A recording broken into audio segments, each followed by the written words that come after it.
দই বড়া বা পাপড়ি চাট যে চাটনির জন্য আমাদের এত টেস্টি লাগে, সেই চাটনিটাই আজকে বাড়িতে বানিয়ে নিলাম। তার জন্য একটা ভাজা মশলা করে নেব।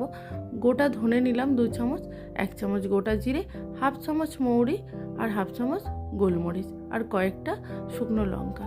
সেটা ভালো করে শুকনো খোলায় একদম একটু নাড়াচাড়া করে ঠান্ডা করে একটা মিহি পাউডার করে নেব। মিহি না হলেও একটু দানা দানা পাউডার করে নেব। তারপর কিছুটা খেজুর আমি ভিজিয়ে রেখেছিলাম, ভিজিয়ে সেটাকে মিহি পেস্ট করে নিলাম। আর তেঁতুলটা ভিজিয়ে তেঁতুলের পাল্পটা বার করে নিয়েছিলাম।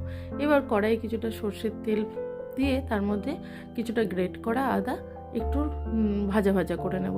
তারপর পেস্ট করা খেজুর, তেঁতুল আর কিছুটা জল দিয়ে একটু ফুটতে দিলাম।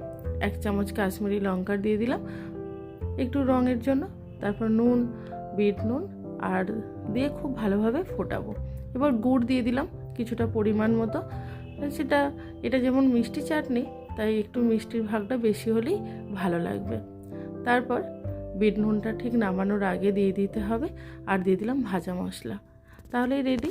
আর এটা একটু পাতলা রাখতে হবে, পরে কিন্তু ঘন হয়ে যাবে।